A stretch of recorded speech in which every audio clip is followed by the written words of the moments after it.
Hi, I'm Dalton, I'm Kerrigan. and this is The Wandering Life.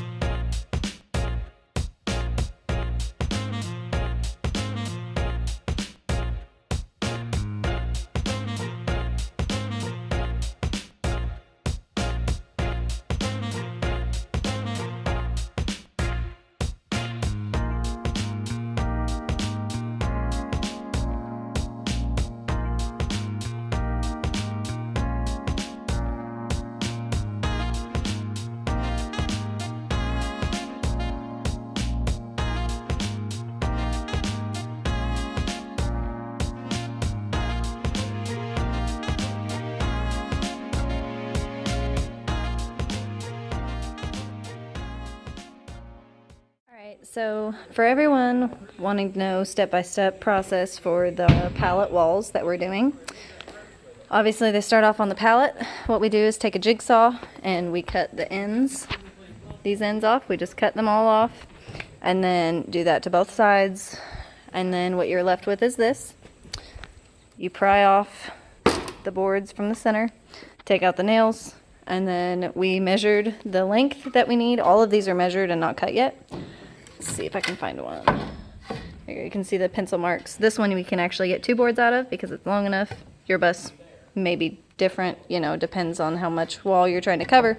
But we needed 19 inches, so after we get them off of there, they are measured to 19 inches, and then Dalton comes in and cuts them.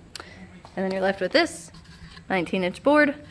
Pick the best side, whichever side you want to use. I think I'll probably use this one. And then you sand it, and then after you sand the one side that you need, this piece is sanded, you take them and you stain them. These boards have been stained. You can see I've did a little bit of splatter paint on the darker ones. I don't know if I like it or not, but yeah. We got 3 different kinds of stain that we're working with to make our 2 blues and our white. I haven't done any white boards yet today, but yeah, so that's the process of the pallet walls and what we did.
We're on the grill, Dalton.